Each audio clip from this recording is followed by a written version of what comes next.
आज Doubtnut app download करें। Doubtnut पर अपने सभी गणित, रसायन विज्ञान, भौतिक विज्ञान और जीव विज्ञान के डाउट्स का करो सफाया। बस प्रश्न की फोटो खींचो, एक ही प्रश्न को क्रॉप करो और तुरंत वीडियो सोल्यूशन पाओ। अभी डाउनलोड करें। हेलो दोस्तों, इस प्रश्न में दिया है यदि ट्रांजिस्टर के धारा नियतांक अल्फा तथा बीटा हो तो इसके लिए हमें चार विकल्प दिए हैं। पहला दिया है अल्फा तथा बीटा दोनों बराबर है। दूसरा में दिया है अल्फा गुना बीटा बराबर 1। अगला दिया है बीटा जो है वह अल्फा के मापांक अर्थात मॉडुलस से अधिक है।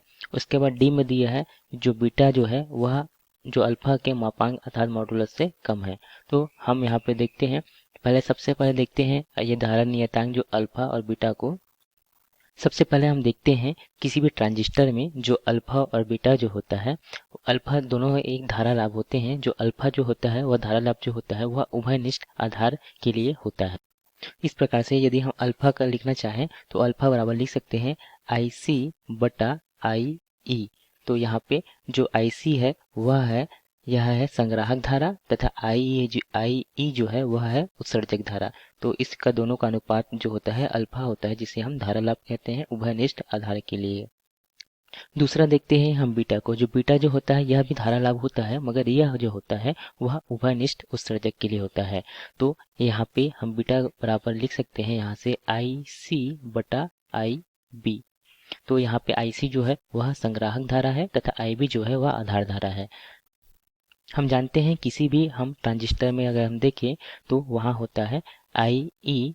किसी भी ट्रांजिस्टर में जो संबंध होता है धाराओं के बीच, तो यहाँ होता है IE बराबर IB धन IC, अर्थात जो संग्राहक धारा तथा जो आधार धारा का योगफल जो होता है वह उत्सर्जक धारा के बराबर होता है।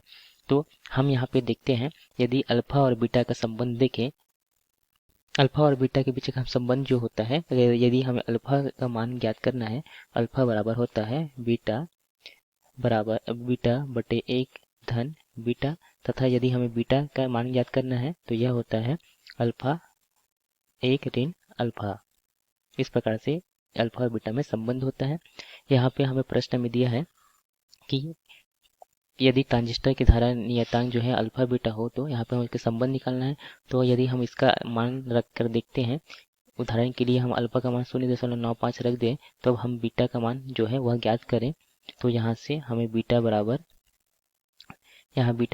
जो है अल्फा 1 ऋण अल्फा जो है, तो यहाँ पे यदि हम मान रखते हैं 0.95, तो यहाँ से 1.95 हो जाएगा तथा इसे हल करेंगे तो यहाँ से हमें 0.95 बटा 0.05 होगा। तो इसे हल करेंगे तो हमें यहाँ से बीटा का मान जो है 19 प्राप्त हो जाएगा।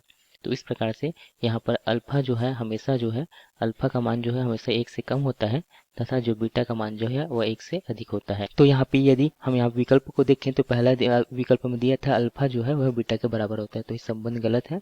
दूसरा में दिया था अल्फा और बीटा का गुणनफल 1 होता है, जैसे कि हमने यहाँ पे देखा यदि हम इसे दोनों को गुणा कर दे 19 को और 0.95 को, तो हमें यहाँ पे 1 प्राप्त नहीं होगा।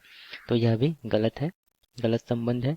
सी में दिया था जो बीटा है वह अल्फा से अधिक होता है, तो जैसे कि हमने यहाँ पे देखा कि बीटा जो है हमेशा 1 से अधिक होता है, तो इसे हम कह सकते हैं कि बीटा का मान जो हमेशा अल्फा से अधिक होता है। इसे हम मोड़ भी लगा सकते हैं। तो यहाँ पे हम जो संबंध सी जो है वह जो है बिल्कुल सत्य है। डी में दिया था बीटा का मान कम होता है, जैसे कि हमने देखा बीटा का मान जो है हमेशा 1 से अधिक होता है, तो यहाँ और अल्फा का मान जो है 1 से हमेशा कम होता है, तो यह संबंध गलत है। जो सही विकल्प इस प्रश्न का है वह विकल्प सी है, बीटा जो हमेशा अल्फा से बड़ा होता है। धन्यवाद। कक्षा 6 से 12वीं से लेकर नीट, IIT, JEE वो एडवांस के लेवल तक 1 करोड़ से ज्यादा छात्रों का भरोसा। आज ही डाउनलोड करें डाउटनेट ऐप या व्हाट्सएप करें अपने सारे डाउट्स 8400 400 400 पर।